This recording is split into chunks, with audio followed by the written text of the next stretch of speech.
बुजुर्ग की बात लिखी जो ताबी हैं, वो फरमाते हैं कि उन बुजुर्गों का तरीका ये था कि वो लोगों से छुप के ना पहाड़ के पीछे इबादत करते थे, और पोजीशन उनकी ये थी कि किसी से मिलते नहीं थे, बिलखुसूस फजर की नमाज से लेकर असर की नमाज तक बकरियां रखी हुई थी, उनको चराते रहते थे फुरात के किनारे और नफल पढ़ते रहते थे। उस वक्त को मिलने भी नहीं आता था। एक शख्स बड़ी दूर से उनकी शोहरत सुन के आया, मैंने तो मिलना है। लोगों ने कहा वो इस वक्त नहीं मिलते, नाराज होते हैं। उसने कहा अल्लाह का बंदा है ना, नाराज हो भी जाएगा तो लंबा नाराज रहेगा नहीं, अल्लाह वाले जल्दी राजी हो जाते हैं। पहुंच गए। अब वो बाबा जी नमाज पढ़ रहे थे तो कहते मैंने अजीब मंजर देखा कि बाबा जी फुरात के किनारे नमाज पढ़ रहे हैं और एक भेड़िया उनकी बकरियों की हिफाजत कर रहा है। कहते मैं हैरान रह गया कि भेड़िया तो बकरियां खाया करता है और यहाँ चरा रहा है। कहते मैं जब गया तो बाबा जी नवाफिल में मशगूल थे, मुझे देख के कहने लगा इस वक्त क्यों आए? मैंने कहा हुजूर अगर आ ही गया हूं तो फिर मेहरबानी करे कबूल फरमा ले। मैं बैठ गया तो मैंने कहा हुजूर ये भेड़िया बकरियां चरा रहा है, भेड़िया और बकरिया की सुलह कब से हो गई? तो फरमाते लंबी तकरीर नहीं, हल्का सा जुमला। फरमाने लगे जब से बकरियों के मालिक ने रब से सुलह कर ली है ना, तब से भेड़ियों ने भी बकरियों से सुलह कर ली है। बकरियों के मालिक ने रब से सुलह कर ली, गुनाह छोड़ दिए, उसकी फर्माबरदारी में आ गए। अब फिर उसे बकरियां चलाने की जरूरत नहीं रही, बकरियां ना अब भेड़िया चराता है। कहते हैं मेरे ऊपर कपकपी तारी हो गई बुजुर्गों की बात सुन के, और मुझे प्यास लगी और ख्वाहिश आई कि पता नहीं अब बाबा जी कुछ खिलाएं पिलाएंगे भी कि नहीं, बाबा जी कुछ खिलाएंगे भी कि नहीं। कहते मेरे दिल में ख्याल था तो बुजुर्गों ने ना एक लकड़ी का प्याला, उनके पास वो गार में बैठे थे तो एक छोटा सा पत्थर था, उसकी ढलान बनी हुई, बाबा जी ने उसके नीचे लकड़ी का प्याला रखा, वो रखा ही था तो वो दूध से भर गया। कहते उन्होंने मुझे दिया तो ठंडा और मीठा दूध, मेरी तबीयत खुश हो गई। बाबा जी ने दोबारा वही प्याला उसी जगह रखा तो शहद से भर गया। 1000 साल पहले दाता साहब लिख रहे हैं। कहते मुझे दिया, मैंने फौरन कहा, मैंने कहा हुजूर ये दूध तो गाय भैंस देती है, पहाड़ों से तो नहीं निकला करता, और शहद तो शहद की मक्खियां देती हैं, पत्थरों से तो नहीं निकलता, ये आप कहां से निकाल रहे हैं? तो कहते हैं वो कुरान मजीद पढ़ने लगे। वज़िस्तस का मूसा लिकौमिही, जब मूसा की कौम ने उनसे पानी मांगा, फरमाने लगे मूसा की नाफरमान कौम पानी मांगे, हजरत मूसा पत्थर पे डंडा मारे तो अल्लाह वहां से 12 चश्मे जारी कर दे। जो रब हजरत मूसा की नाफरमान कौम के लिए पत्थर और पहाड़ों से चश्मे निकाल देता है ना, वो मोहम्मद अरबी के गुलामों के लिए पत्थर और पहाड़ों से दूध और शहद भी निकाल दिया करता है। वो बुजुर्ग कहने लगे बस बात ये है कि आज भी हो अगर इब्राहिम का ईमान पैदा तो आग कर सकती है अंदाजे गुलिस्तां पैदा।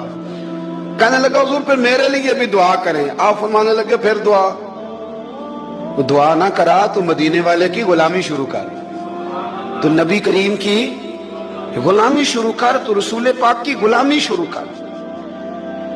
एक बात इल्म, फिर फरमाया अल्लाह रसूल से मोहब्बत, फिर फरमाया हुजूर की गुलामी। इससे सारे मुकाशिफात खुलेंगे, इससे सारे मुशाहदात खुलेंगे, इसी से करामतें मिलेंगी, इसी से मकबूलियत होगी, इसी से अल्लाह नबी की बारगाह में दर्जा मिलेगा। फिर दाता साहब आगे बढ़ते और दाता साहब फरमाते सूफिया की एक जमात है जो कहती है हमने तो कभी अपनी जुबान पर दुख बयान ही नहीं किए, हर शय अपने रब रसूल के हवाले कर दी, हर शय अल्लाह रसूल के। और दाता साहब का कहते हैं कुछ ऐसे भी हैं जो दुआ भी नहीं मांगते, लोगों के लिए मांगते हैं, अपने लिए नहीं मांगते। आप दुआ क्यों नहीं मांगते? तो कहते हैं अल्लाह को तो पता ही है हमें क्या चाहिए, उसे तो पता ही है। एक बुजुर्ग की बात लिखी है दाता साहब ने, मेरी जमात में ना मिजाज है करामतों का, मुझे वो सारी बातें भी आती हैं कि एक बंदा कराची से आया, दाता साहब हाजिरी दी तो उसकी लाटरी निकल आई, ये भी मुझे आती है, लिखी पढ़ी है मैंने, किताबों में है ये भी। एक बंदा, ये सारी बातें ना आती हैं करामतों में, बड़ी सारी चीजें लोग बयान करते हैं कि मैं वहां आया और मैंने हाजिरी दी तो मौज लग गई, ये सारी बातें आती हैं। हमारे पुराने बुजुर्ग और भी किस्से सुनाया करते थे, सारी हमें चीजों का पता, पर जो उन्वान है ना वो हजरत शेख अबू नूर कहते हैं कि एक बंदा दाता साहब के मजार पे घूम रहा था, दाता 10 रुपए दे, 10 रुपए दे, 10 रुपए दे। तो एक बंदा बड़ी देर से उसे देख रहा था, वो कहने लगा दाता ने तुझे क्या देना है? इधर आ मैं दूँ। उसने 10 दिए। बंदा बड़ा हसीन था, हंस पड़ा, کہنے لگا داتا تیرے بھی صدقے جاؤں. دن آنے لگا تو منکر سے ہی دلوا دیے, جو نہیں مانتا اسی سے دلوا دیے. وہ بڑا پریشان ہوا, میں اور چکر میں تھا, اس نے میرے اوپر جڑ دیے بات. کہنے لگا داتا تیرے صدقے جاؤں. تو یہ ساری باتیں کتابوں میں موجود ہیں, لوگوں نے اپنے اپنے مشاہدات جو جس کے ساتھ پیش آیا اس نے بیان کیے ہیں.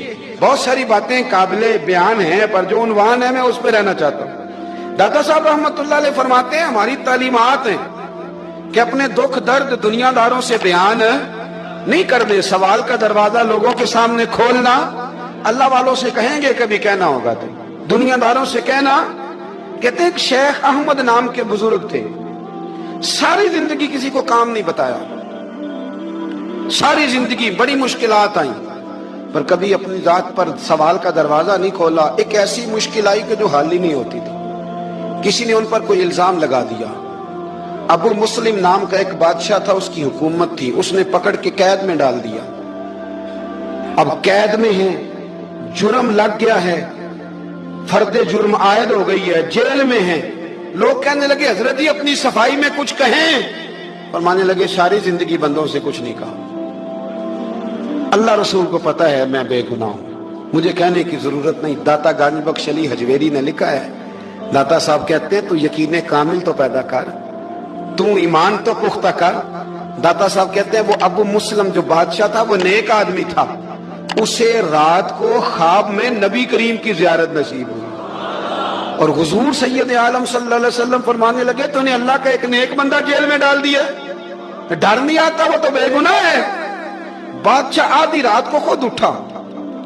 دادا صاحب فرماتے ہیں کسی گارڈ کو نہیں بھیجا, پولیس والے کو نہیں بھیجا, جیلر سے نہیں کہا, خود گیا, جا کے جیل کا دروازہ کھولا, دروازہ کھول کے اس درویش کو آزاد کیا. کہنے لگا بابا جاؤ, مجھے پتا چل گیا بے گناہ ہے.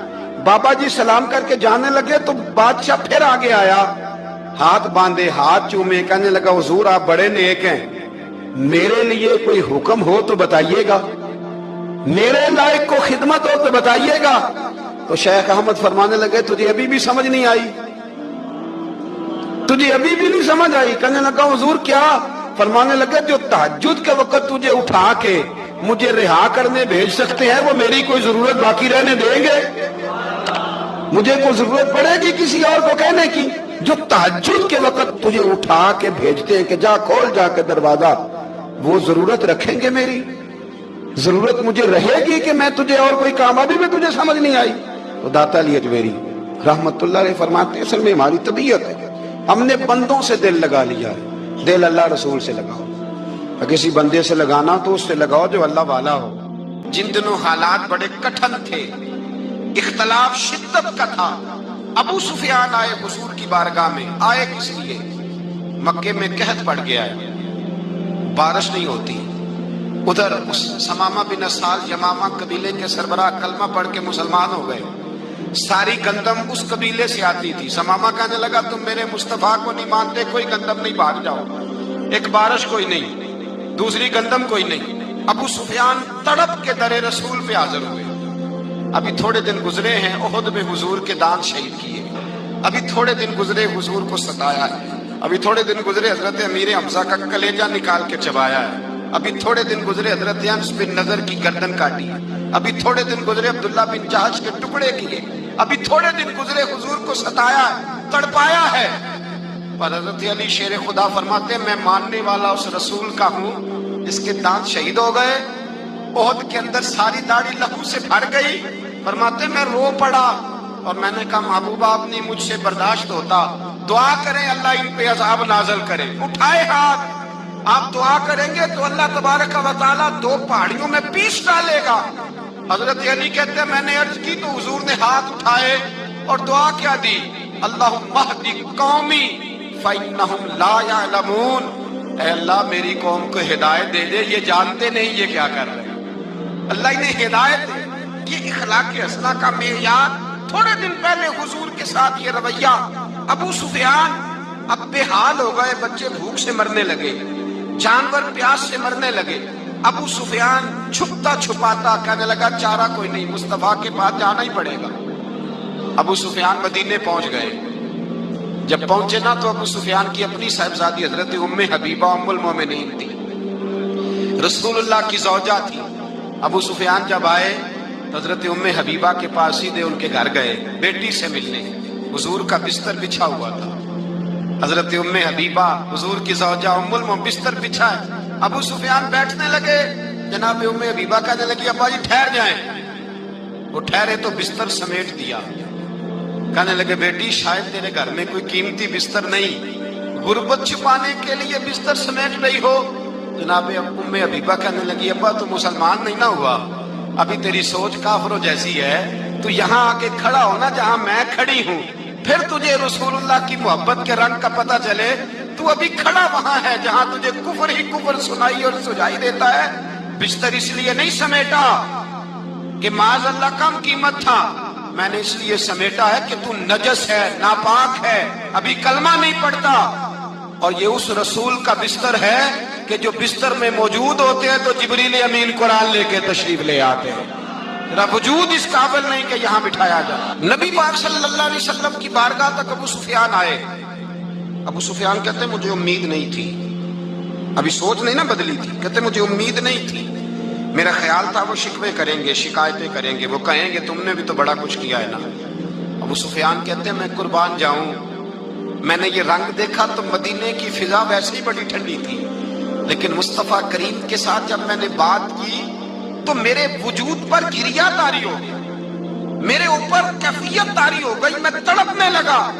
कहते मैंने कहा महबूबा मैं आया हूं, आपका कलमा पढ़ते ही समामा ने गंदम बंद कर दी है, बारिशें रुक गई हैं, मक्के के लोग भूख और प्यास से मरने लगे हैं। महबूबा बेटियां रोती हैं, या रसूल अल्लाह माएँ उनकी छातियों में दूध खुश्क हो गया है, बच्चे बिलकते हैं।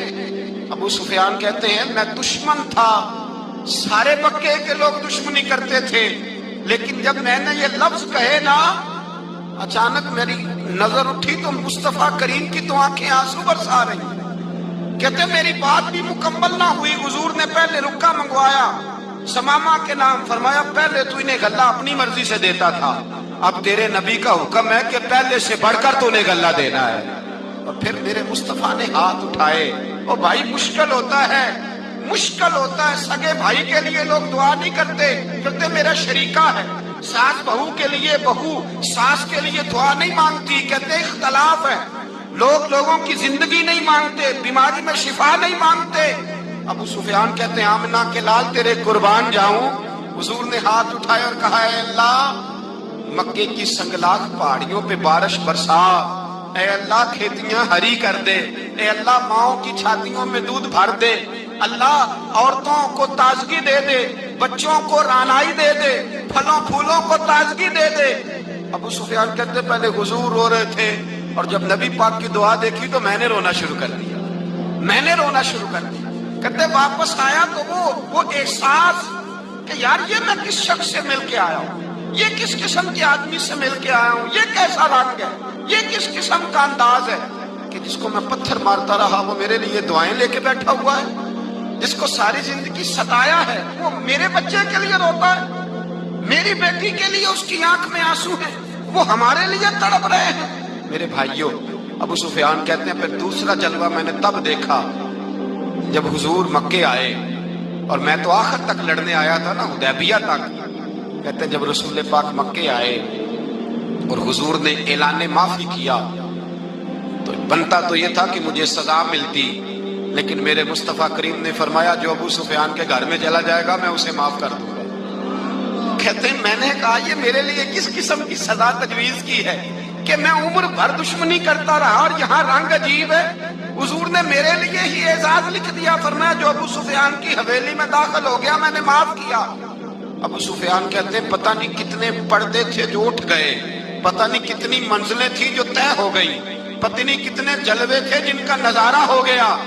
और मैंने गौर से चेहरा देखा तो मेरी आंखों से पट्टी उतर गई और मुझे अब्दुल्ला के यतीम बेटे के पीछे मोहम्मद रसूलुल्लाह के जलवे नजर आने शुरू हो गए।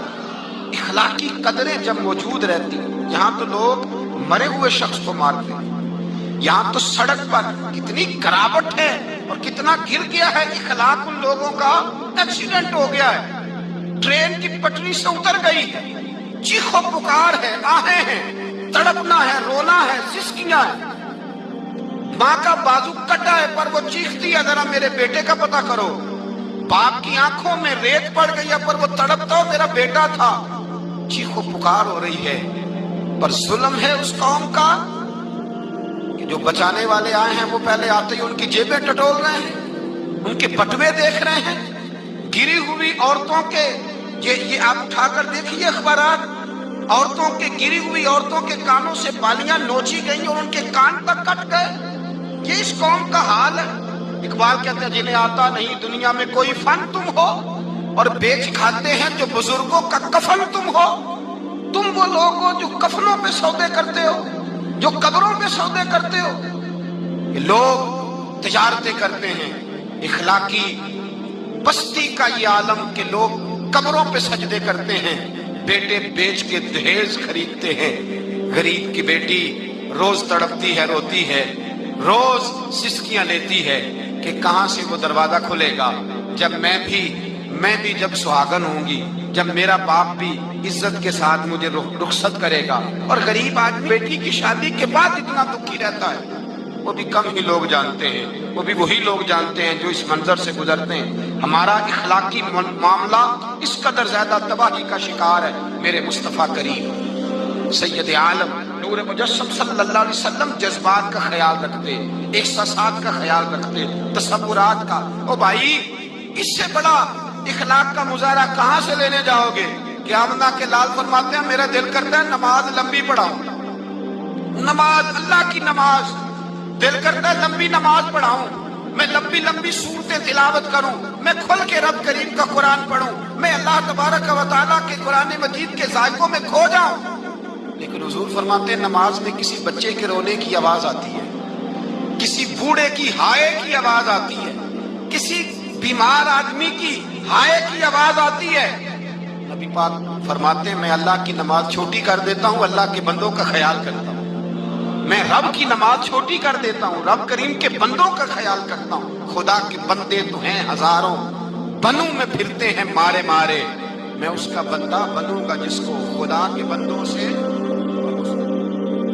मेरे हबीब करीम सैयद आलम सल्लल्लाहु अलैहि वसल्लम ने फरमाया, अल्लाह करीम ने बंदे को, मखलूक को पैदा करने से पहले जो तहरीर सबसे पहले लिखी थी ना, अल्लाह ने अपने पास जो जुमले सबसे पहले लिखे थे बंदे बनाने से भी पहले, वो फिक्र ये थे कि इन्ना रहमती सबकत अला गज़बी। रब करीम ने लिखा था बेशक मेरी रहमत ज्यादा है, मेरा गजब ज्यादा नहीं है।